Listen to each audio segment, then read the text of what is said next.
प्रतिदिन की तरह आज भी हम इस सेशन का आरंभ 3 बार ओम की चैंटिंग करेंगे साथ में। उसके बाद वैदिक प्रार्थना होगी जिसको आप मेरे पीछे रिपीट करोगे। तो आंखें बंद करिए, गहरी सांस लीजिए। सांस छोड़ते समय ओम का उच्चारण साथ में।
असतो मा सद्गमय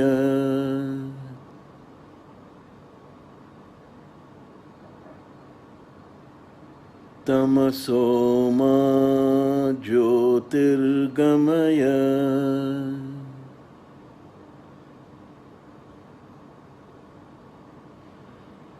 मृत्योर्मा अमृतं गमय।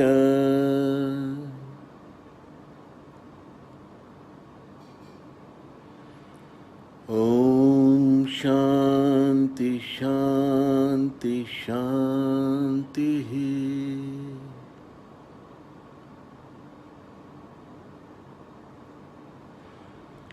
अब आंखें खोलिए।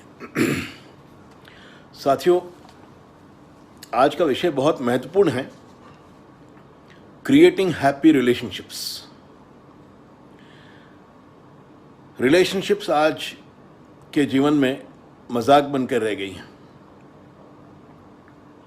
मुझे याद है कोई 15-16 वर्ष पूर्व मेरे गुरुजी की 50वीं वर्षगांठ थी और हम सब गुरु भाइयों और बहनों ने मिलकर एक स्किट तैयार की थी उनके बर्थडे सेलिब्रेशन के लिए। और उस स्किट में 2-3 कपल्स ने हिस्सा लिया था प्रेजेंटेशन के लिए और उसका सब्जेक्ट था लॉन्गेस्ट हैप्पीएस्ट सर्वाइविंग मैरिज। ये अवार्ड देना था, लॉन्गेस्ट हैप्पीएस्ट सर्वाइविंग मैरिज। तो जिनको सेकंड प्राइज मिला वो कपल आए और उन्होंने कहा, स्किट में ड्रामा था, वो एक फनी प्रेजेंटेशन था, तो उन दोनों ने कहा कि 17 साल हो गए हमारे विवाह को और एक बार भी हम दोनों के बीच में कोई कलह नहीं हुई, कोई क्लेश, कोई झगड़ा नहीं हुआ, इसलिए अवार्ड हमको मिलना चाहिए। पूछा जूरी ने कि भैया 17 साल आप साथ रहे हो और एक बार भी आपका झगड़ा नहीं हुआ, ऐसे कैसे संभव है?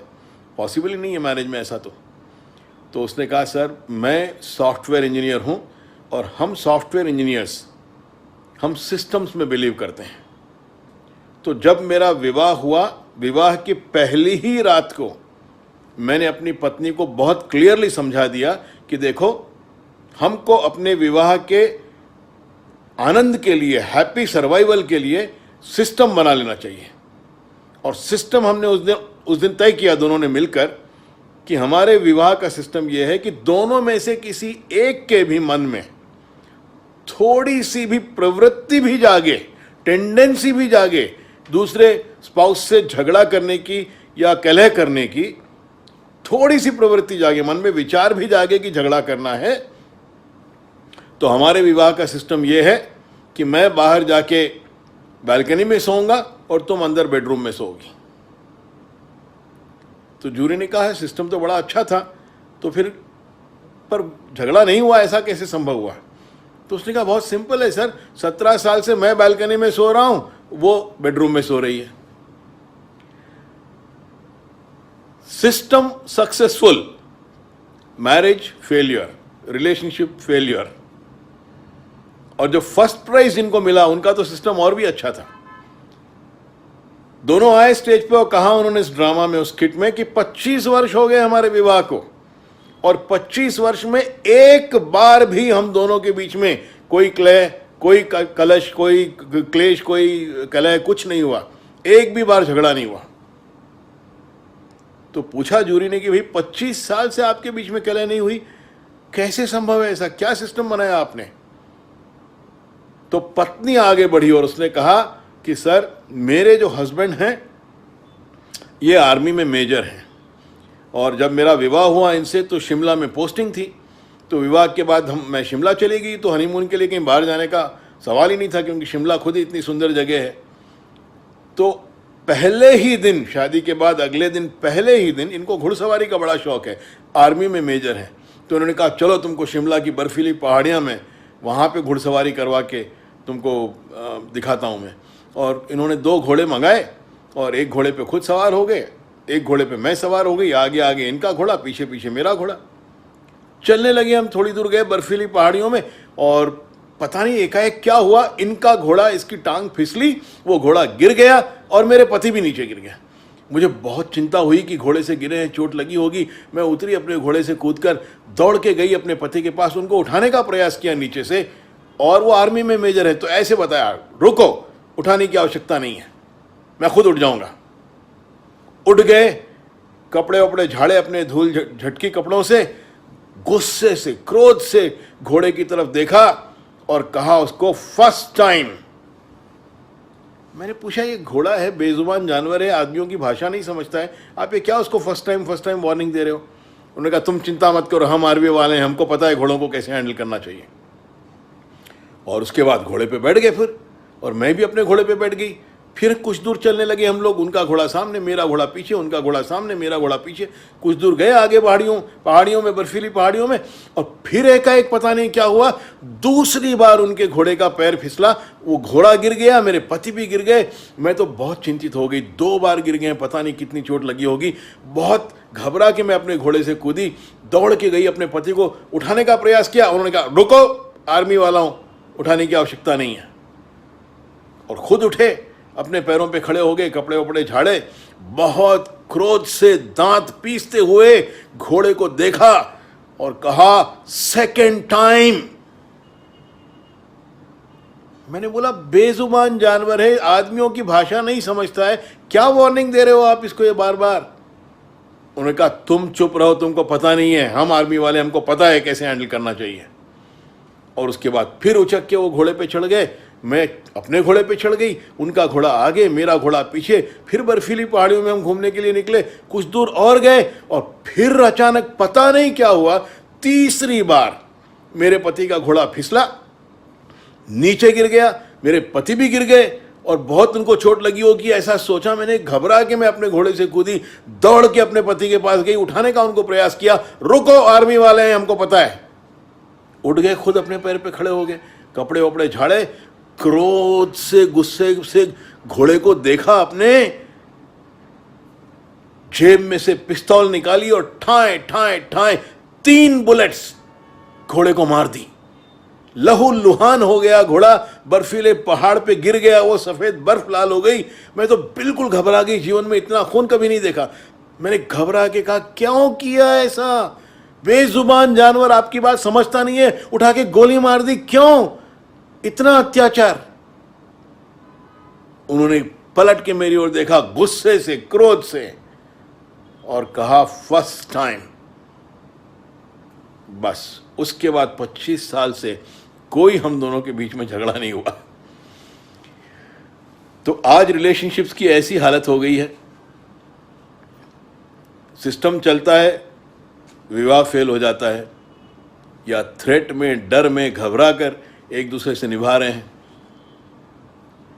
जोक्स अपार्ट, रिलेशनशिप में बहुत महत्वपूर्ण बात समझने की यह है कि जो 2 व्यक्ति रिलेशनशिप में जुड़े हैं वो दोनों अलग अलग बैकग्राउंड से आ रहे हैं।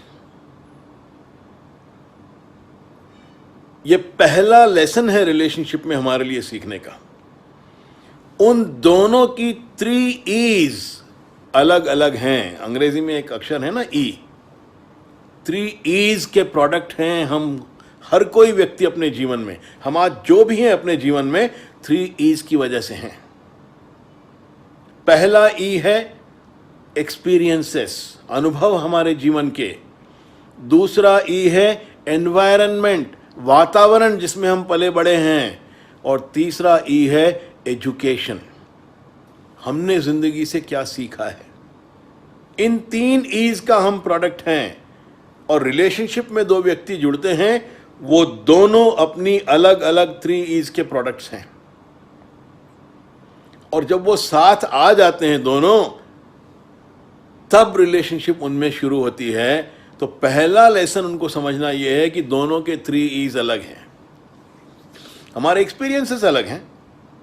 आज तक जीवन अनुभवों की एक श्रृंखला ही है, एक के बाद एक दूसरा, दूसरे के बाद तीसरा, तीसरे के बाद चौथा, लगातार प्रतिदिन निरंतर हम कई अनुभवों से गुजरते हैं।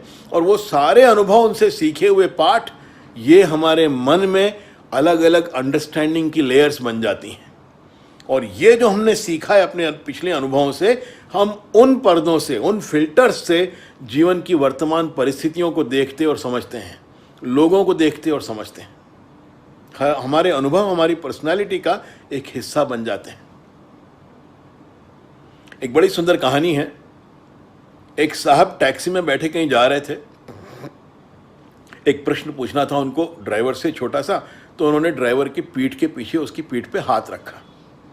और जैसे ही उन्होंने पीठ के पीछे हाथ रखा, पता नहीं ड्राइवर को एकाएक क्या हुआ, उसने तेजी से गाड़ी राइट साइड में मोड़ दी।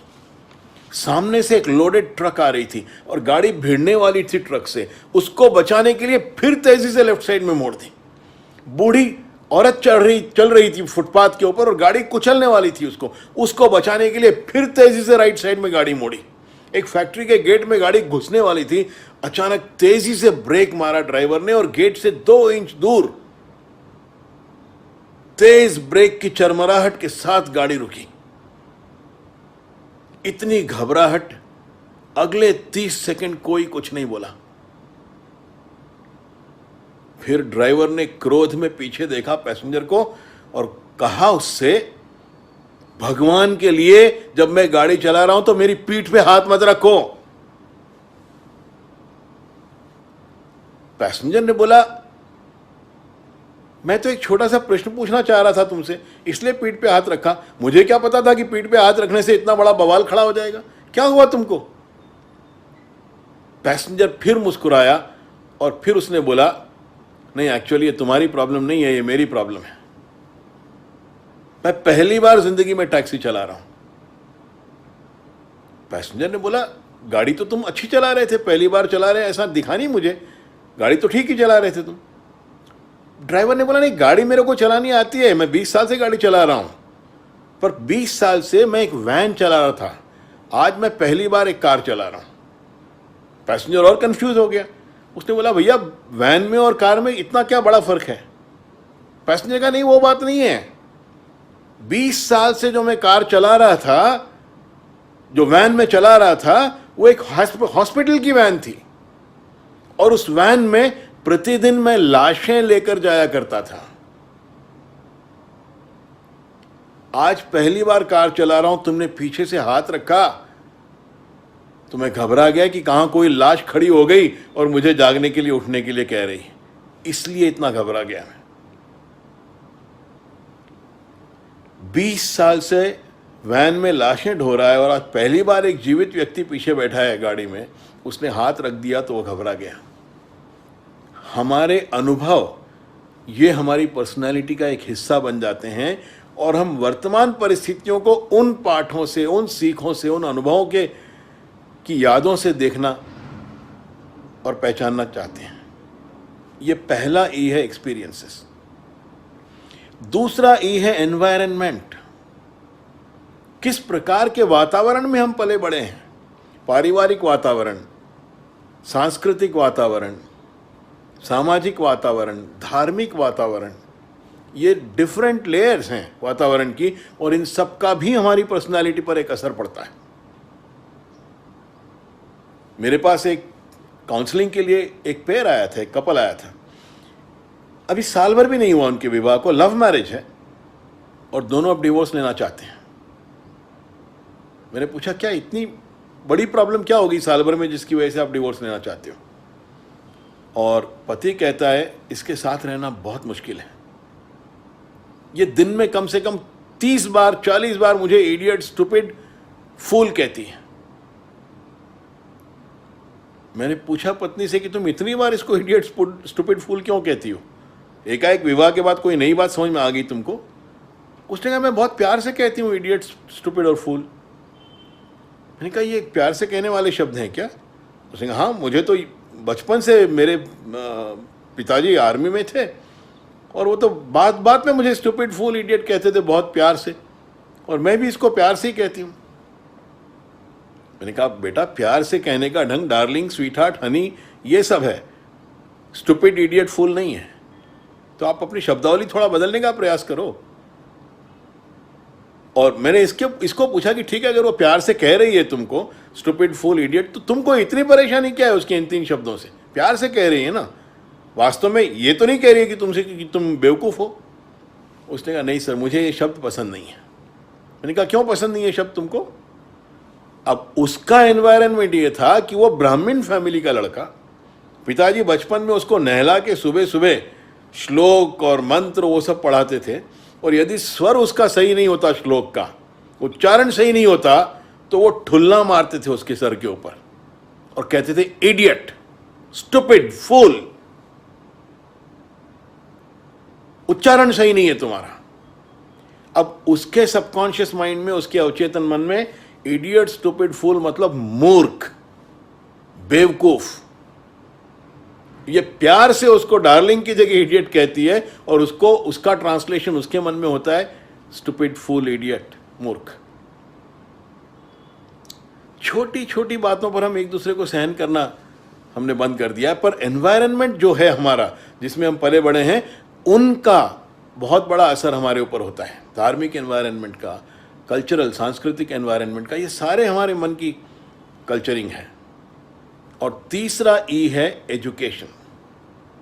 एजुकेशन अखबार से, इंटरनेट से, टेलीविज़न से, फिल्म से, लाइफ की विभिन्न सिचुएशन से, एकेडमिक एजुकेशन का भी हमारे पर्सनालिटी पर प्रभाव पड़ता है।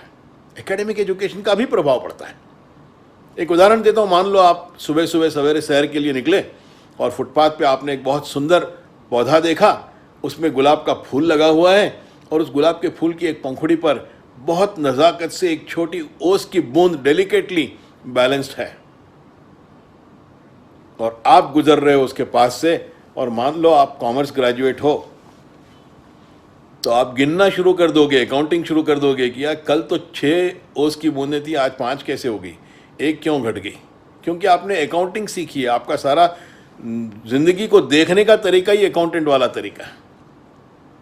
यदि आप इंजीनियरिंग ग्रेजुएट हो तो वही फूल और वही ओस की बूंद आप देखोगे, सरफेस टेंशन ओस की बूंद का कितना है, ग्रेडियंट फ्लावर के पेटल का कितना है, ग्रेविटी का पुल कितना है, और इन सब का ये डेलिकेट बैलेंस कितना है।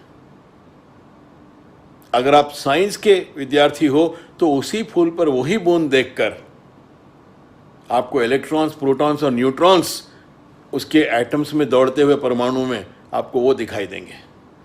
और यदि आप मेडिकल स्टूडेंट हो, वही ओस की बूंद उसी फूल पर डेलिकेटली प्लेस्ड, और आपको जर्म्स, बैक्टीरिया और कोरोना वायरस ये सब दिखेगा पानी की उस ओस की बूंद में, क्योंकि आपने जीवन को उस ढंग से पढ़ा और समझा है एकेडमिकली। यदि आप कवि हो, पोएट हो, तो उसी फूल पर वही ओस की बूंद और आपके हृदय से कविता फूटेगी। और यदि आप मिस्टिक हो, आध्यात्मिक व्यक्ति हो, तो उसी फूल पर वही ओस की बूंद, आप उसको निहारते निहारते ओस की बूंद ही बन जाओगे। The observer and the observed merge into the very process of observation. This is how a mystic looks at life. तो एजुकेशन का भी बहुत हमारी पर्सनालिटी पर फर्क पड़ता है, हमारी पर्सनालिटी का हिस्सा है एक। तो एक्सपीरियंसेस जिनसे हम गुजरे हैं, एनवायरनमेंट जिसमें हम पले बड़े हैं, और एजुकेशन जो हमने जीवन में लिया है, ये 3 E's मिलकर हमको बनाती हैं जो हम बने हैं। और रिलेशनशिप में 2 व्यक्ति जब जुड़ते हैं तो उनके 3 E's अलग अलग हैं, और इसलिए उनको रिलेशनशिप को सक्सेसफुली हैप्पीली निभाने के लिए एक दूसरे के साथ बहुत कुछ एडजस्टमेंट, बहुत कुछ कॉम्प्रोमाइज़, बहुत कुछ एक दूसरे को समझने का प्रयास करना पड़ता है। ये चैलेंज है क्रिएटिंग हैप्पी रिलेशनशिप्स में। एक बार हम एक 2 दिन का रिलेशनशिप सेमिनार कर रहे थे और कोई 50-60 कपल्स थे, तो हमने हस्बैंड्स को अलग किया और वाइफ्स को अलग किया। और हस्बैंड्स वाले ग्रुप से हमने एक प्रश्न पूछा कि भैया आपको किसके हाथ की बनी रसोई अधिक पसंद है? माँ के हाथ की बनी रसोई अधिक पसंद है कि पत्नी के हाथ की बनी रसोई अधिक पसंद है? और ऑलमोस्ट 90% उस ग्रुप के पार्टिसिपेंट्स ने कहा माँ के हाथ की रसोई का तो कोई जवाब ही नहीं है। मेरे माँ के हाथ की जो रसोई बनती है उसका तो स्वाद ही स्वर्गिक है, वो स्वाद किसी और रसोई में आ ही नहीं सकता। हमने पूछा पत्नी के हाथ की रसोई में भी नहीं आता वो स्वाद? बोले नहीं, मेरी माँ जैसी रसोई मेरी पत्नी नहीं बना सकती। और फिर मैंने उनसे कहा कि आपकी माँ जैसी रसोई आपकी पत्नी हरगिज नहीं बना सकती, वो अपनी माँ के जैसी रसोई बनाएगी, क्योंकि रसोई बनाना उसने अपनी माँ से सीखा है, आपकी माँ से नहीं सीखा है।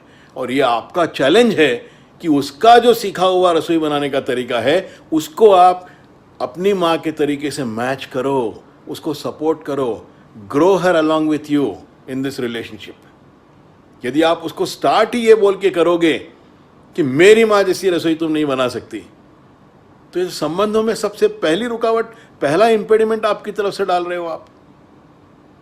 थोड़ा हमको एहसास होना चाहिए कि उसका एनवायरनमेंट, उसका एजुकेशन, उसका एक्सपीरियंस अलग है, मेरा एनवायरनमेंट, मेरा एजुकेशन, मेरा एक्सपीरियंस अलग है, और इसका सामंजस्य बिठाने का हमको प्रयास करना चाहिए। यह फर्स्ट इंपॉर्टेंट लेसन है। दूसरा लेसन, एक और मेरे पास कपल आया और विवाह के कुछ 15-16 महीने बाद ही, और दोनों बिल्कुल डिवोर्स के लिए तैयार, एक दूसरे के साथ डिवोर्स लेने को तैयार। और मैंने पूछा शॉर्ट में बताओ तो सही कि एग्जैक्टली प्रॉब्लम क्या है, क्यों एक दूसरे से आप डिवोर्स चाहते हो? पति बोलता है मेरा एक्सपेक्टेशन ये था विवाह में कि विवाह के बाद मुझे प्रसन्नता मिलेगी, खुशियाँ मिलेंगी, और वो तो कुछ हुआ नहीं। पहले दिन से ही हमारे झगड़े चल रहे हैं, पहले दिन से ही हमारी प्रॉब्लम्स चल रही हैं, और बहुत हमने कोशिश की पर वो प्रॉब्लम्स बढ़ती ही जा रही हैं। खुशियाँ तो हैं नहीं, प्रॉब्लम्स बहुत हैं। पत्नी का भी एग्जैक्टली यही वर्शन था कि मेरा भी एक्सपेक्टेशन ये था कि विवाह के बाद मुझे प्रसन्नता मिलेगी, और यहाँ तो प्रॉब्लम्स ही प्रॉब्लम्स हैं।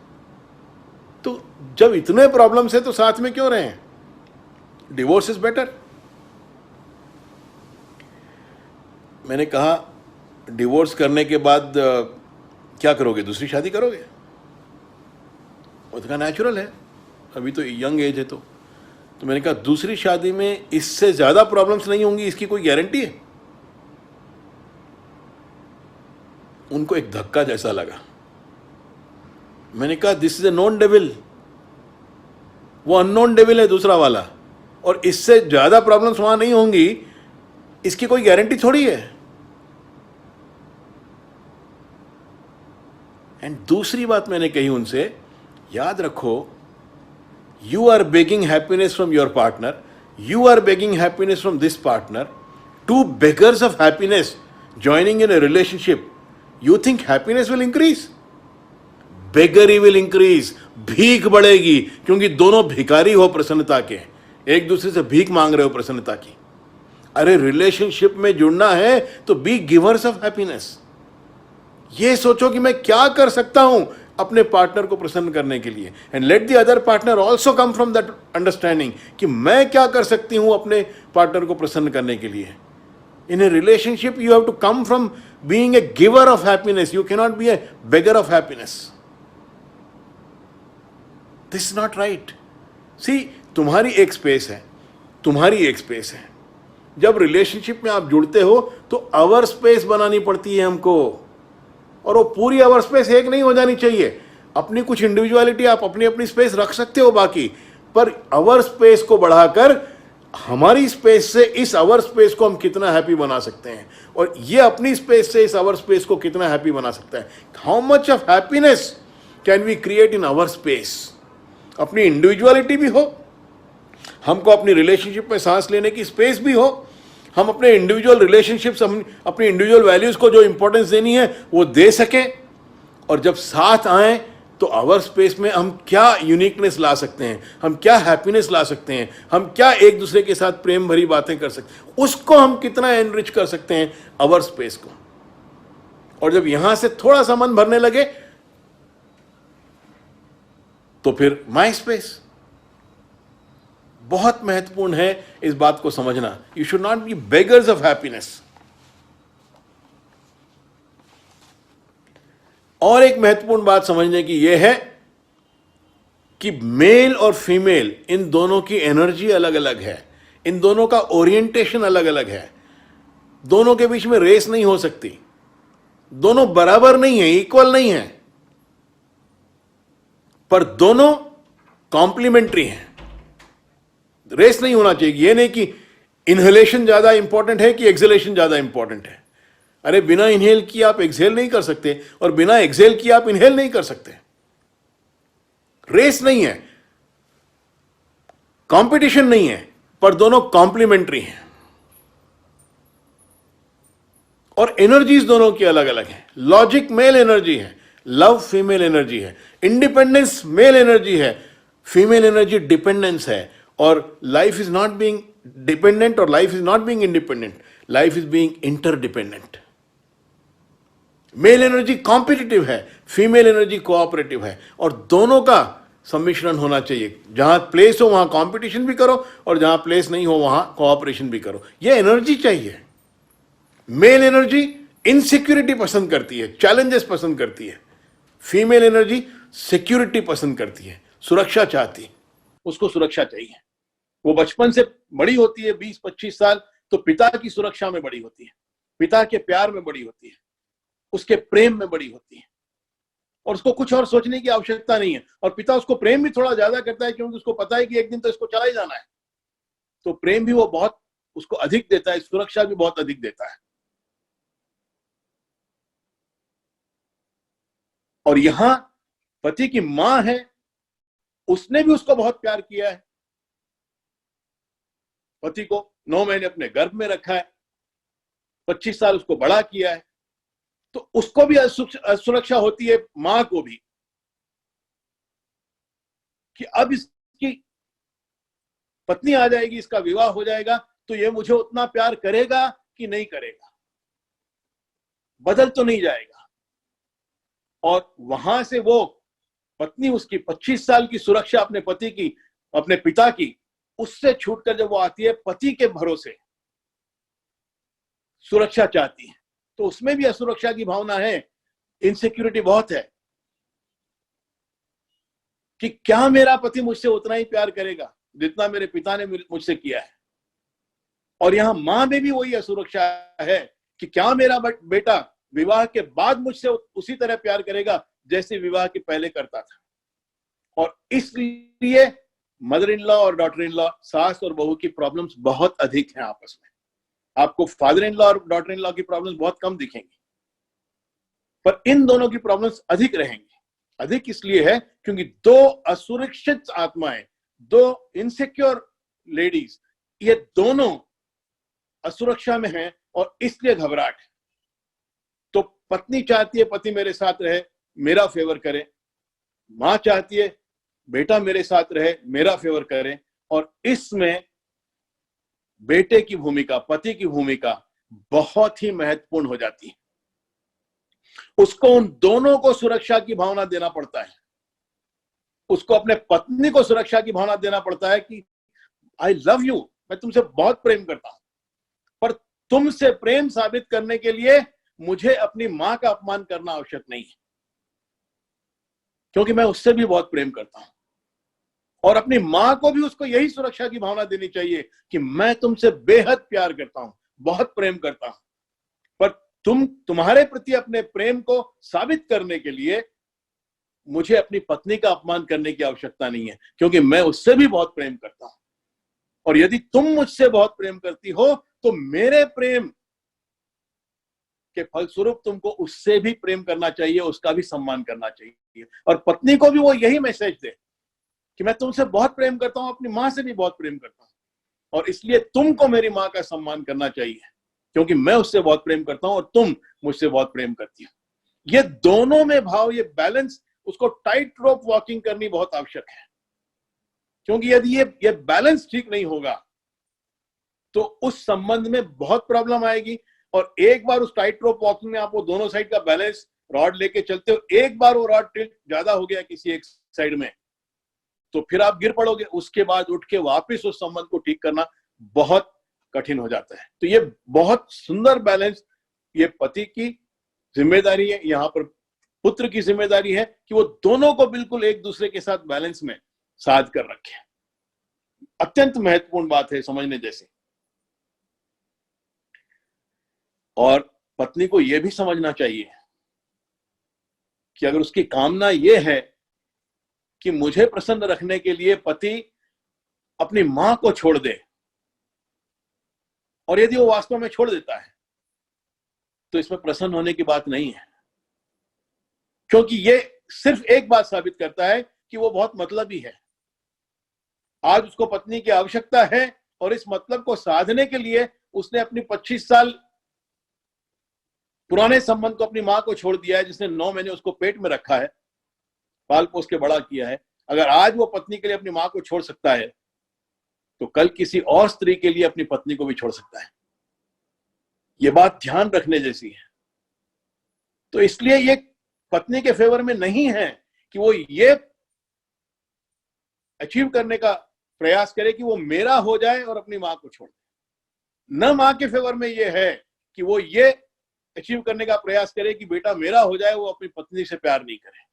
वो दोनों के बीच में बैलेंस बिठाना इसलिए पति का, पुत्र का बहुत आवश्यक कर्तव्य हो जाता है। ये रिलेशनशिप बहुत डेलिकेट है। यहां पर एक और बहुत महत्वपूर्ण बात दोनों को समझनी चाहिए कि संबंध की सफलता के लिए दोनों को they have to respect each others value system. उनको अपने अपने जीवन मूल्यों का सम्मान करना चाहिए। दोनों के जीवन मूल्य एक नहीं होंगे, दोनों की प्रायोरिटीज एक नहीं होंगी। तो हम एक रिलेशनशिप सेमिनार में एक एक्सरसाइज देते हैं अपने पार्टिसिपेंट्स को, दोनों पति पत्नी को अलग अलग एक्सरसाइज देते हैं, अलग अलग बिठाकर, कि आप लिखो कि आपका वैल्यू सिस्टम क्या है, और दोनों लिखते हैं। और वैल्यू सिस्टम का अर्थ है कि जीवन में मेरे लिए सबसे महत्वपूर्ण बात क्या है। तो मान लो पति ने लिख दिया कि सबसे महत्वपूर्ण बात मेरी मां है। फिर 2 नंबर पे सेकंड मोस्ट इंपॉर्टेंट वैल्यू आपके लिए क्या है, और उसने लिख लिया मेरी सेकंड मोस्ट इंपॉर्टेंट वैल्यू मेरे लिए हेल्थ है। थर्ड मोस्ट इंपॉर्टेंट वैल्यू क्या है, पैसा है। फोर्थ मोस्ट इंपॉर्टेंट वैल्यू क्या है, मेरे फ्रेंड्स हैं। फिफ्थ मोस्ट इंपॉर्टेंट वैल्यू क्या है, मेरी जॉब है। सिक्स्थ मोस्ट इंपॉर्टेंट वैल्यू क्या है, रिस्पेक्ट है, सम्मान है। तो जो भी वो लिखे, पति अपनी वैल्यू सिस्टम अलग से लिखे और पत्नी अपनी वैल्यू सिस्टम अलग से लिखे। एक एक्सरसाइज करवाते हैं रिलेशनशिप सेमिनार में, और जब दोनों अपनी अपनी पूरी लिस्ट लिख लेते हैं, 15-20 वैल्यूज की लिस्ट दोनों साइड से आ जाती है, तो फिर दोनों को बिठा के एक्सरसाइज होता है कि आप देखो कि कॉमन वैल्यूज आपकी क्या हैं, जिनको आपने करीब करीब बराबरी का महत्व दिया है। मान लो हेल्थ आपके लिए 3 नंबर पर है और पत्नी के लिए 4 नंबर पर है या 3 नंबर पर है, बहुत ठीक है, कोई प्रॉब्लम नहीं है, वैल्यू सिस्टम में कोई कॉन्फ्लिक्ट नहीं है। पैसा आपके लिए 5 नंबर पर है और वहां पैसा 7 नंबर पर है या 3 नंबर पर है या 4 नंबर पर है, ऑलमोस्ट 1-2 का डिफरेंस अगर है वैल्यू सिस्टम में, 1-2 स्टेप्स का, तो ये वैल्यू सिस्टम अच्छा है और ये दोनों का मैच होता है, इसमें कोई प्रॉब्लम नहीं है, यहां कॉन्फ्लिक्ट नहीं आएगी रिलेशनशिप में। पर यदि कोई वैल्यू ऐसी है जो बहुत ऊपर है एक के वैल्यू सिस्टम में और दूसरे के वैल्यू सिस्टम में बहुत नीचे है, तब ये एरिया ऑफ कॉन्फ्लिक्ट है। और उसके उदाहरण आपको मैं कई दे सकता हूं। पति के वैल्यू सिस्टम में उसकी मां नंबर 1 पे होगी, पर पत्नी के वैल्यू सिस्टम में उसकी सासू 18, 19, 17 के आसपास होगी। पत्नी के वैल्यू सिस्टम में उसके पिता नंबर 1 पे होंगे और वो पति के वैल्यू सिस्टम में बहुत नीचे कहीं होंगे या नहीं होंगे। ये एरिया ऑफ सीरियस कॉन्फ्लिक्ट है। और इसके लिए दोनों को एक दूसरे की वैल्यूज का सम्मान करना सीखना चाहिए। जो कॉमन वैल्यूज हैं, इक्वल इंपॉर्टेंस जिसको आपने दी है, वहां कोई इशू नहीं है। पर जो आपकी पत्नी के लिए बहुत इंपॉर्टेंट है और आपके लिए नहीं है, उस वैल्यू का सम्मान करना सीखना चाहिए। वो वैल्यू आपकी नंबर 1 वैल्यू हो जाए ऐसा आवश्यक नहीं है कि पत्नी के लिए उनके पिता नंबर 1 है तो आपकी वैल्यू सिस्टम में भी आपके ससुर नंबर 1 आ जाए, ऐसा आवश्यक नहीं है। पर उसके नंबर 1 को महत्व देना, उसका सम्मान करना, यह आपकी जिम्मेदारी बन जाती है। और ठीक उसी तरह उसकी भी, पत्नी की भी जिम्मेदारी बन जाती है कि आपका जो वैल्यू सिस्टम है, जहां पर जो भी ऊंची वैल्यूज हैं आपकी और उसके वैल्यू सिस्टम में वो लिस्ट में नहीं है, उसका सम्मान वो करना शुरू करें। जो कॉमन वैल्यूज हैं वहां कोई प्रॉब्लम नहीं होगा, लेकिन जहां पर डिस्टेंस बहुत ज्यादा है वैल्यूज में, कि एक पार्टनर के वैल्यू सिस्टम में ऊंचा है वो वैल्यू और दूसरे पार्टनर के वैल्यू सिस्टम में या तो नहीं है या बहुत नीचे है, इस गैप को ब्रिज करने का तरीका केवल एक है, और वो तरीका ये है कि एक दूसरे की इंपॉर्टेंट वैल्यूज का दूसरा पार्टनर सम्मान करना सीख जाए। उसकी वैल्यू इसकी वैल्यू बन जाए ऐसा आवश्यक नहीं है, पर उसका सम्मान और उसके लिए स्पेस और उसके लिए सुविधाएं दूसरे पार्टनर को दे कि वो अपनी इंपॉर्टेंट वैल्यू को निभा सके इंपॉर्टेंट वैल्यू की तरह। ये आपस में एक दूसरे का एकोमोडेशन होना बहुत आवश्यक है, और तब कॉन्फ्लिक्ट के एरियाज बहुत कम हो जाएंगे। एक और बहुत इंपॉर्टेंट बात है रिलेशनशिप्स में समझने की, और वो है never major on minor things. ध्यान से सुन लीजिए इस बात को, never major on minor things. छोटी बातों का बड़ा मुद्दा मत बनाओ, छोटे डिफरेंसेस को बड़े इश्यूज में कन्वर्ट मत करो, छोटी को छोटा ही डिफरेंस रहने दो। मेरे पास काउंसलिंग के लिए बहुत से कपल्स आते हैं, तो एक बार एक सासू मां आई काउंसलिंग के लिए, और उसको बहुत दुख था अपनी बहू से। मैंने पूछा उससे किस बात का दुख है। उसका दुख ये था अपनी पत्नी, अपने बहू से, कि वो जीन्स पहनती है। मैंने कहा अगर वो जीन्स पहनती है तो तुमको क्या प्रॉब्लम है? उसने कहा हमारी संस्कृति नहीं है, हमारे घर में हम साड़ी पहनते हैं। मैंने कहा वो ठीक है, पुराने जमाने में साड़ी की संस्कृति थी और सब लोग साड़ी पहनते थे, तो आप भी साड़ी पहनते हो, आप यहाँ रीत भी वो है, रिवाज भी वो है, ठीक है। पर अब नए जमाने की एक लड़की बहू बन के आ गई है और उसको जीन्स पहनने का शौक है, तो प्रॉब्लम क्या है? उसने कहा नहीं हमारी संस्कृति नहीं है, हमको बहुत उसको जीन्स में देख के दुख होता है। मैंने कहा ये छोटी बात है, वो क्या पहनती है इतना महत्वपूर्ण नहीं है, जितना महत्वपूर्ण ये है कि वो आपका सम्मान करती है कि नहीं करती है, उसकी आंख में लज्जा है कि नहीं है। यदि वो है, वो मेजर इशू है। अगर वो ठीक है अपनी जगह पे तो ठीक है, पहनने दो ना उसको जीन्स, अगर वो पहनना उसको अच्छा लगता है तो क्या प्रॉब्लम है तुमको? This is the minor issue. अरे भिंडी बनेगी कि टमाटर बनेगा, माइनर इशू, इसमें क्या इतना बड़ा प्रॉब्लम है? आपको कुछ और बनाना है, करेला बनाना है तो कल बना लेना करेला, आज भिंडी और टमाटर खा लो। माइनर इश्यूज को मेजर इश्यूज क्यों बना रहे हो आप? एक और पति आया और उसको दिक्कत यह थी कि मेरी पत्नी देर से उठती है। अरे ठीक है, देर से उठती है तो क्या प्रॉब्लम है? बाकी अपनी जिम्मेदारियां पूरी करती है कि नहीं करती है, उसका जो रोल है वो ठीक से निभाती है कि नहीं निभाती है, वो ज्यादा महत्वपूर्ण है। अगर वो टाइम मैनेजमेंट कर लेती है और अपनी किसी जिम्मेदारी को नेग्लेक्ट नहीं करती तो ठीक है ना, क्या वो माइनर इश्यू। एक और पति आया था एक बार, मेरी पत्नी नैगिंग बहुत करती है। नैगिंग मतलब बार बार टोकती है, परेशान करती है, बार बार उसका अटेंशन चाहती है, हर छोटी छोटी बात में उसको नैग करती है। और वो कहता है मैं किसी किताब पढ़ रहा हूँ या अखबार पढ़ रहा हूँ और मैं बिजी हूँ कुछ काम में, उस समय तो वो स्पेशली ज्यादा नैगिंग करती है। तो मैंने कहा नैगिंग का अर्थ क्या है जानते हो? उसने कहा नहीं, नैगिंग का मतलब नैगिंग है, मुझे बार बार टोकती है, बार बार परेशान करती है।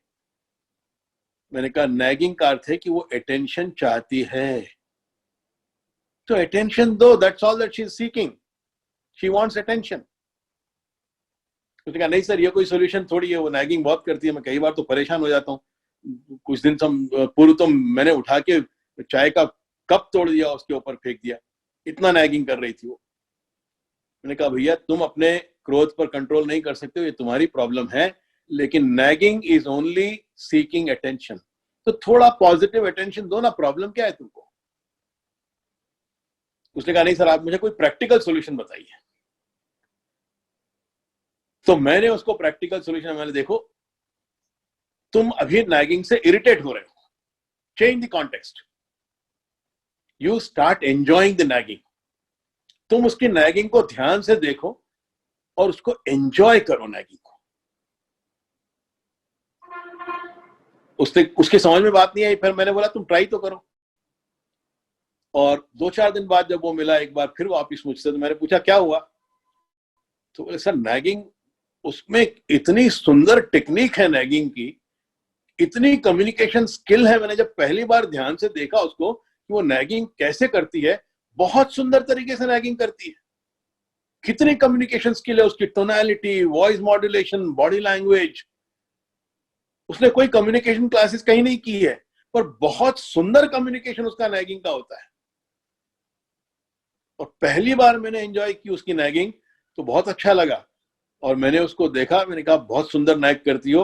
और गले मिले दोनों, और दोनों बस आंसू बहने लगे दोनों की आंखों से।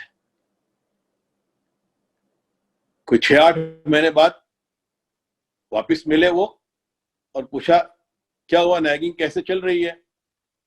उसने कहा सर नैगिंग भी चल रही है अपनी जगह, मेरा एंजॉयमेंट भी चल रहा है अपनी जगह। माइनर इश्यूज हैं, don't make them into irritants of relationships, enjoy it. एक और बहुत महत्वपूर्ण बात है रिलेशनशिप में, डिफरेंसेस ऑफ ओपिनियंस तो होंगे। आप ध्यान दो, किसी किसी परिस्थिति में जीवन में आपका हृदय और आपका दिमाग, दिल और दिमाग में ही ओपिनियन मैच नहीं होता। दिमाग कुछ कहता है और दिल कुछ और कहता है। आपके स्वयं के अंदर डिफरेंस ऑफ ओपिनियन होता है, तो दूसरे व्यक्ति के साथ जिसका वैल्यू सिस्टम अलग है, जिसका एनवायरनमेंट, एजुकेशन, एक्सपीरियंसेस अलग हैं, जिसको जीवन को देखने का दृष्टिकोण अलग है, उसके साथ वैल्यू सिस्टम, उसके साथ डिफरेंस ऑफ ओपिनियन तो होगा ही होगा। तो डिफरेंस ऑफ ओपिनियन का रिजोल्यूशन करने का तरीका है, you have to make some compromises. See, परिवार में यदि अलग अलग मेंबर्स के अलग अलग दृष्टिकोण है, तो मुखिया को यह चाहिए कि बैठ के हर एक को अपना दृष्टिकोण रखने का, अपनी बात रखने का पूरी स्वतंत्रता उसको होनी चाहिए। और मुखिया को चाहिए कि इशू को ठीक से डिस्क्राइब करे, इशू को ठीक से उसके सारे डायमेंशन समझा दे, उसके बाद हर एक का ओपिनियन, दृष्टिकोण ले, और हर एक को स्वतंत्रता होनी चाहिए अपना दृष्टिकोण रखने का पूरा पूरा सफाई से। और सबकी बात सुनने के बाद, उस पर ठीक से विचार करने के बाद फिर मुखिया जो डिसीजन ले, देन लेट एवरीबॉडी फॉलो। अगर वो परिवार के प्रायोरिटी से रिलेटेड डिसीजन है कि सारे परिवार पर इसका असर होने वाला है डिसीजन का, तो फिर मुखिया को चॉइस देना चाहिए कि ये सबकी बात सुन ली उसने, अब आप अपनी बुद्धि लगाओ, अपनी मैच्योरिटी लगाओ, और इसका जो भी आपको निर्णय लेना हो, ऐसा निर्णय लो कि जिससे एक मिडिल वे निकल जाए और सब लोग ठीक उसमें अपनी अपनी बात सबकी रह जाए, या एक कॉमन ओपिनियन सबका उसमें आ जाए। कंसेंसस बिल्ड करना ये मुखिया का काम है। उसको ट्रांसपेरेंट होना चाहिए, ऑनेस्ट होना चाहिए, फैक्चुअल होना चाहिए अपनी बात समझाने में, कोई हिडन एजेंडा उसका नहीं होना चाहिए। और तब वो अगर ईमानदारी से डिसीजन ले रहा है परिवार के इंटरेस्ट में, तब वो अपनी बात को ठीक से सबको समझा भी सकेगा और सबको समझना भी चाहिए। डिफरेंस ऑफ ओपिनियन तो होना ही है, क्योंकि दो व्यक्ति हर परिस्थिति में बिल्कुल एक जैसा अगर सोचेंगे तो फिर दोनों कार्बन कॉपी है, फिर एक ही काफी है, दूसरे की क्या आवश्यकता है?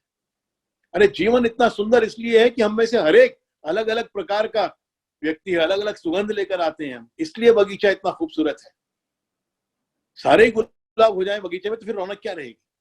तो डिफरेंसेस ऑफ ओपिनियन तो होंगे, पर हमारी जो चर्चा होती है, हमारा जो संवाद होता है, हमारा जो डिस्कशन होता है, क्या वो स्वयं की बात को सही साबित करने के लिए है, या दूसरे की बात को गलत साबित करने के लिए है, या ये देखने के लिए है कि इस परिस्थिति में हमारे लिए सबसे सुंदर सॉल्यूशन क्या है? हमेशा टीम वर्क में, परिवार में ये बात ध्यान रखिए, किसी भी संगठन में ये बात ध्यान रख रही है, आप सॉल्यूशन सीख कर रहे हो कि प्रॉब्लम क्रिएट कर रहे हैं? Are you coming from a platform of solution और are you coming from a platform of problems? मुझे स्टेटमेंट बहुत अच्छा लगता है, if you are not part of a solution then you are the problem. बहुत सुंदर स्टेटमेंट है management का ये। If you are not part of a solution then you are the problem. तो हमें सॉल्यूशन की दिशा में किसी भी रिलेशनशिप में किसी भी पॉइंट ऑफ व्यू का टकराव हो, दृष्टिकोण का टकराव हो, तो सॉल्यूशन क्या है, इस दिशा में प्रयास होना चाहिए। तो डिफरेंसेस ऑफ ओपिनियन को सॉर्ट आउट करने का एक बहुत इंपॉर्टेंट तरीका है। और यदि डिफरेंस ऑफ ओपिनियन इस बात पे है जिससे किसी एक व्यक्ति का जीवन बहुत अधिक प्रभावित होने वाला है, तब फिर उस व्यक्ति को स्वतंत्रता देनी चाहिए उस डिसीजन में। उसका मेन रोल होना चाहिए, उसका डिसीजन होना चाहिए। परिवार के लिए डिसीजन है और परिवार की प्रायोरिटी पूरे परिवार पर असर होने वाला है, तो परिवार का मुखिया डिसाइड करे सबकी बात सुनने के बाद। और यदि किसी एक व्यक्ति का जीवन उससे अधिक प्रभावित होने वाला है, तो फिर उस व्यक्ति को स्वतंत्रता दी जानी चाहिए उस बात में डिसाइड करने की। तो ये डिफरेंस ऑफ ओपिनियन, इसको भी थोड़ा ठीक से समझना बहुत आवश्यक है। दोनों रिलेशनशिप में एक दूसरे को बराबरी का महत्व दें। Treat the other person as equal. ये बहुत महत्वपूर्ण है कि हम एक दूसरे को इक्वली ट्रीट करें, क्योंकि रिलेशनशिप में इस ढंग की रिलेशनशिप नहीं हो सकती कि एक ऊंचा है और एक नीचा है। ये रिलेशनशिप में नहीं चलेगा। दोनों को, मैं रोल बराबर हो दोनों का ये नहीं कह रहा हूं, पति और पत्नी का रोल बराबर हो ही नहीं सकता, क्योंकि पत्नी जो कर सकती है वो पति नहीं कर सकता, और पति जो कर सकता है वो पत्नी कभी नहीं कर सकती। इन दोनों में बराबरी नहीं है, फंक्शनल इक्वालिटी नहीं है, पर महत्व दोनों में बराबर का होना चाहिए। दोनों को ग्लोरीफाई हमको बराबरी करना चाहिए। पत्नी रसोई बना रही है और पति कमा कर ला रहा है, इसलिए पति का रोल अधिक इंपॉर्टेंट है, ये गलत। दोनों रोल इक्वली इंपॉर्टेंट हैं। ग्लोरीफाई दोनों के रोल को इक्वल करना चाहिए। ये बहुत फंक्शनल इक्वालिटी तो हो ही नहीं सकती। पति और पत्नी में इनहेलेशन और एक्सहेलेशन की रिलेशनशिप है। आप कैसे कह सकते हो कि सांस लेना ज्यादा महत्वपूर्ण है कि सांस छोड़ना अधिक महत्वपूर्ण है? अरे सांस लिए बिना आप सांस छोड़ नहीं सकते, और सांस छोड़े बिना आप अगली सांस ले नहीं सकते। दोनों कॉम्प्लीमेंट्री हैं, पर दोनों का रोल इक्वली इंपॉर्टेंट है। बराबरी का महत्व दोनों के रोल को मिलना चाहिए। एक हमारे मित्र हैं, उन्होंने एक बार बहुत सुंदर घटना शेयर की कि एक बार मेरा सीधा हाथ फ्रैक्चर हो गया, तो उसको ऐसे लटका दिया, तो सब लगा के, स्लिंग वगैरह लगा के, प्लास्टर लगा के, और जो देखने आता है वो पूछता है, अरे क्या हुआ? नहीं, फ्रैक्चर हो गया। ओ, गनीमत हुई कि सीधा लेफ्ट हैंड फ्रैक्चर हुआ, सीधा हाथ फ्रैक्चर नहीं हुआ। सीधा हाथ हो जाता तो बड़ी मुश्किल हो जाती। हाँ हाँ, ये तो बात सही है। फिर कोई मिला, फिर उसने भी वही बात कही कि गनीमत हो गई कि आपका लेफ्ट हैंड फ्रैक्चर हुआ, सीधा हाथ फ्रैक्चर नहीं हुआ। सीधा हाथ हो जाता तो बड़ी मुश्किल हो जाती। और 2-3 लोगों ने ऐसा कह दिया, तो इनको ऐसा लगने लगा जैसे सीधा हाथ वास्तव में फ्रैक्चर हो जाता तो बड़ी प्रॉब्लम होती, लेफ्ट हैंड हुआ इसलिए मैनेजेबल है। अब मन में भाव ये है कि सीधा हाथ ज्यादा महत्वपूर्ण है, लेफ्ट हैंड कम महत्वपूर्ण है। और फिर उन्होंने कहा कि अगले दिन मैंने स्नान किया, शर्ट पहनी, और अब बटन लगाने जाता हूं तो सीधे हाथ से बटन लगता नहीं है, क्योंकि शर्ट की बटन सीधे हाथ से लगाने के लिए लेफ्ट हैंड से उसको पकड़ना पड़ता है, और बिना पकड़े शर्ट की बटन एक हाथ से लग नहीं सकती। और तब समझ में आया कि लेफ्ट हैंड भी इतना ही इंपॉर्टेंट है। चेक साइन करने गए ऑफिस में, चेक साइन करें तो वो चेकबुक घूम जाती है, क्योंकि सीधे हाथ से साइन तो करते हैं, पर लेफ्ट हैंड से चेकबुक को पकड़ना पड़ता है, तब सीधे हाथ से साइन होती है। और फिर उन्होंने शेयर किया कि हमारी मानसिकता है कि राइट हैंड ज्यादा महत्वपूर्ण है, लेफ्ट हैंड कम महत्वपूर्ण है। ऐसा नहीं है। लेफ्ट हैंड का रोल भी उतना ही महत्वपूर्ण है जितना राइट हैंड का रोल महत्वपूर्ण है। आप सिग्नेचर भले राइट हैंड से करते होंगे, पर चेकबुक से लेफ्ट हैंड से पकड़ना भी उतना ही महत्वपूर्ण है। तो रोल दोनों के इक्वली इंपॉर्टेंट हो, इक्वली ग्लोरीफाइड हो। महत्व हम अपने व्यवहार में, अपनी बोलचाल में, अपने शिष्टाचार में, अपने एक्शंस में, हमको दोनों के रोल को बराबरी का महत्व देना आवश्यक है। यदि आप एक रोल को कम और दूसरे रोल को अधिक महत्व दोगे, तब फिर ये रिलेशनशिप में वापस दरारें पड़ेंगी और प्रॉब्लम होगी। एक और महत्वपूर्ण बात, सब होने के बाद फाइनली जो व्यक्ति है वो व्यक्ति है, उसको वैसे का वैसा ही स्वीकार करें। उसकी अच्छाइयां, बुराइयां, कमियां, उसके गुण अवगुण, अब ये टोटल पैकेज है, उसको वैसे ही स्वीकार करें। उसकी कमियों के लिए, उसकी इंटरनल स्ट्रगल्स के लिए, उसके कुछ पास्ट की गलतियों के लिए, या आज भी उसके व्यवहार में कोई कमियां हो, तो उसके लिए पूरे हृदय से उसको क्षमा करें। स्वीकार और क्षमा, इसका अर्थ यह नहीं है कि उसको सुधारने का प्रयास नहीं करें, अवश्य प्रयास करें सुधारने का, पर पूरा प्रयास करने के बाद भी फिर जो है वो है। आपकी प्रसन्नता इस बात पर निर्भर नहीं होनी चाहिए कि आपके प्रयास सफल हुए कि नहीं हुए, कि आपकी कोशिश करने के बाद व्यक्ति सुधरा कि नहीं सुधरा, इस पर आपकी प्रसन्नता निर्भर नहीं होनी चाहिए।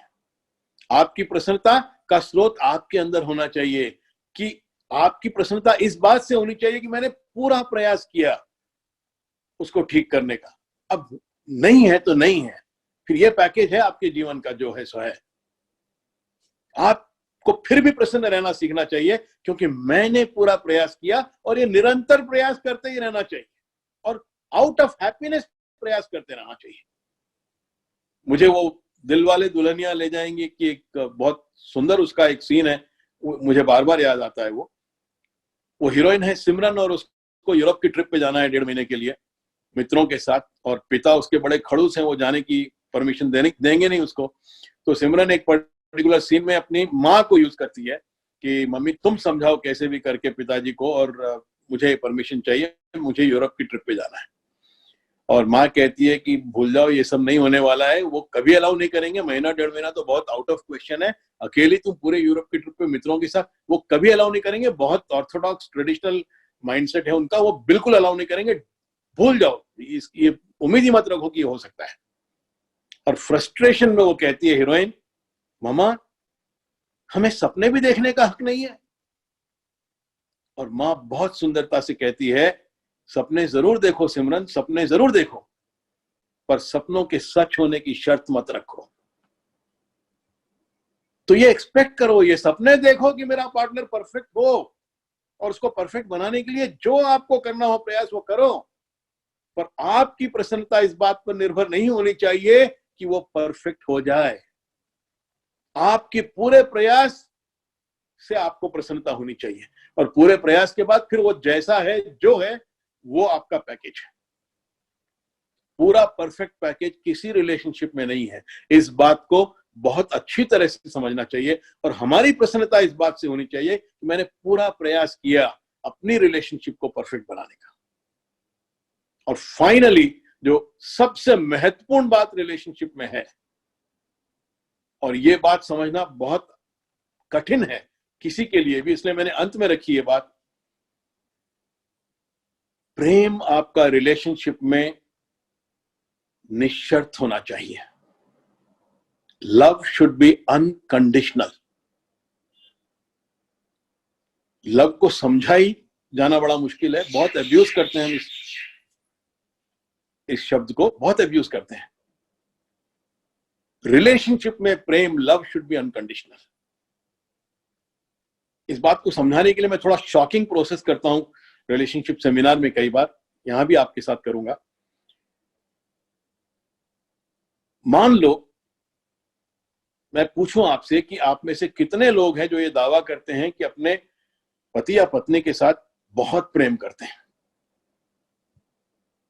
मैं आपको देख तो नहीं पा रहा हूं, पर मुझे लग रहा है कि आप में से हर एक व्यक्ति ने हाथ उठाया होगा, क्योंकि रिलेशनशिप सेमिनार में भी यही होता है। सारे पार्टिसिपेंट हाथ उठाते हैं कि मेरा दावा है कि मैं अपने पार्टनर से बहुत प्यार करता हूं या करती हूं। और मैं कहता हूं कि कल्पना करो कि कल सुबह आपको यह पता चले कि जिस पति या पत्नी से आप बेहद प्रेम करने का दावा करते हो, वास्तव में उसका किसी और के साथ कोई अफेयर है, कोई चक्कर है। ये पता चल जाए तो फिर आपके प्रेम को क्या होगा? मेरे साथ धोखा किया, मेरे प्रेम का अपमान किया, get out, out of the window, सारा प्रेम खिड़की से बाहर हवा में। अब प्रश्न करो अपने आप से कि क्या वास्तव में आप उस व्यक्ति से प्रेम करते हो जिससे प्रेम करने का दावा करते हो, या अपनी शर्तों के साथ प्रेम करते हो जो आपने प्रेम में लगा के रखी हैं, हम सब अपने पार्टनर के, अपने रिलेशनशिप्स के एक मैप बनाकर रखते हैं, एक नक्शा बनाकर रखते हैं, एक आदर्श पति को या एक आदर्श पत्नी को कैसा होना चाहिए। और जब तक मेरा पति या मेरी पत्नी उस आदर्श मैप में फिट होती है, तब तक मेरा प्रेम है। और जिस क्षण वो उस मैप में फिट नहीं होगी, तब फिर कोई प्रेम नहीं है। तो प्रेम आपका व्यक्ति के साथ है कि उन शर्तों के साथ है, उन एक्सपेक्टेशंस के साथ है, उन नक्शों के साथ है, जिनमें जब तक व्यक्ति फिट बैठेगा तब तक मेरा प्रेम है। 90% केसेस में हमारा प्रेम उन शर्तों के साथ है। और कई बार पार्टिसिपेंट्स मुझसे पूछते हैं कि सर इसका अर्थ क्या है कि उसका चक्कर किसी और के साथ है तब तो फिर भी मैं प्रेम करता रहूं। मैंने ये नहीं कहा। मैंने कहा कि यदि उसका चक्कर किसी और के साथ है और आप उसको दंड भी देना चाहते हो, क्योंकि आप जिससे प्रेम करते हो उसमें यह कमी आपको बर्दाश्त नहीं है, तो दंड दो। पर प्रेम क्यों कम होता है? आउट ऑफ द पेन कि the person I love so much, I cannot bear to see this negativity, इसलिए मैं उसको दंड देता हूं। अरे बचपन में आपने 5 रुपए का नोट चुराया और मां को पता चला कि आपने नोट चुराया, कस के थप्पड़ मारा उसने, पर प्रेम कम किया।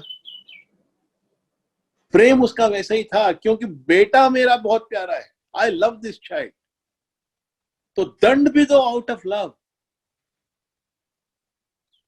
पर प्रेम में शर्तें नहीं होनी चाहिए। एनलाइटेंड मास्टर्स का प्रेम ऐसे होता है कि शिष्यों में कुछ कमी भी हो और फिर भी वो प्रेम के साथ उसको सिखाते रहेंगे। उनका प्रेम निश्चर्त होता है। ईश्वर का प्रेम आपके लिए निश्चर्त है। बरसात पड़ती है आसमान से तो ये नहीं कहती कि मैं हिंदुओं को भिगाऊंगी, मुसलमानों को नहीं भिगाऊंगी। सूर्य अपनी रोशनी लेके सुबह उगता है, वो ये नहीं कहता कि मैं केवल कालों को ही रोशनी दूंगा, गोरों को रोशनी नहीं दूंगा। फूल खिलता है तो उसकी सुगंध एक्स के लिए है और वाई के लिए नहीं है, ऐसा नहीं है। ईश्वर का प्रेम निश्चर्त है। एनलाइटेंड मास्टर्स का प्रेम निश्चर्त है। मां का प्रेम अपने छोटे बच्चे के लिए निश्चर्त है। और रिलेशनशिप में प्रेम निश्चर्त होना चाहिए, तब वो वास्तव में प्रेम है। हम शर्तें लगा देते हैं, कंडीशनल है हमारा लव, और इसलिए इंसानी प्रेम है। जितनी कंडीशंस हम इसमें कम करते जाएंगे और जितना इसको निश्चर्त बनाते जाएंगे, धीरे धीरे धीरे, उतना हम उस प्रेम को ऊंचा उठाते जाएंगे। तो रिलेशनशिप्स में अंतिम बात मेरी आपके साथ शेयर करने की यह है कि अपने प्रेम से शर्तें जितनी हो सके उतनी कम करो। अपने प्रेम को जितना दिव्य बना सकते हो उतना दिव्य बनाने का प्रयास करो। Thank you very much. कल फिर मिलेंगे किसी और नए विषय पर 2:55 पर। नमस्कार।